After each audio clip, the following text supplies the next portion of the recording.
Hello, my name is Alan Rycroft, and I want to briefly introduce WorkLaw's August newsletter.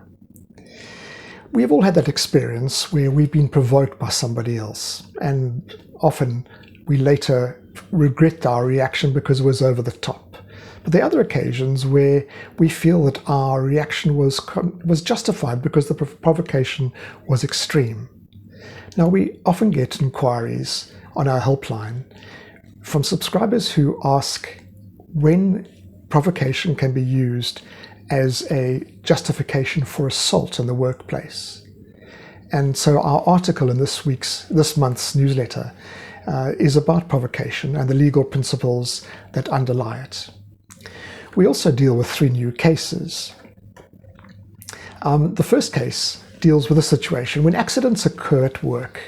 Section 35 of COIDA substitutes the common law remedy for compensation with a statutory administrative claim for compensation.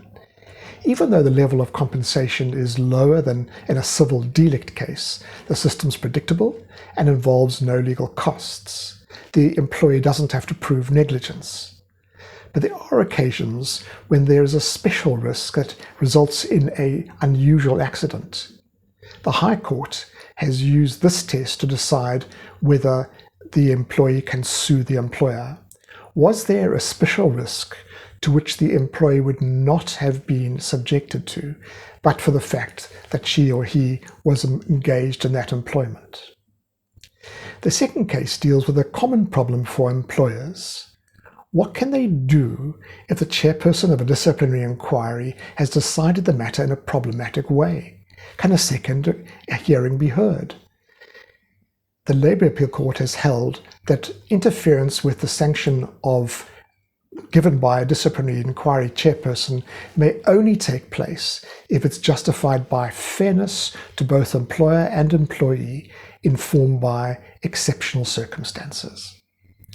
In the third case, the Labour Appeal Court had to investigate how to calculate the length of service for severance pay for an employee who continued working after retirement, but who was subsequently retrenched. Employers who are not obliged to pay severance pay when an employee retires must be aware now that if services continued after the date of retirement, and if that employee is retrenched, then severance pay will be calculated on the full period of service,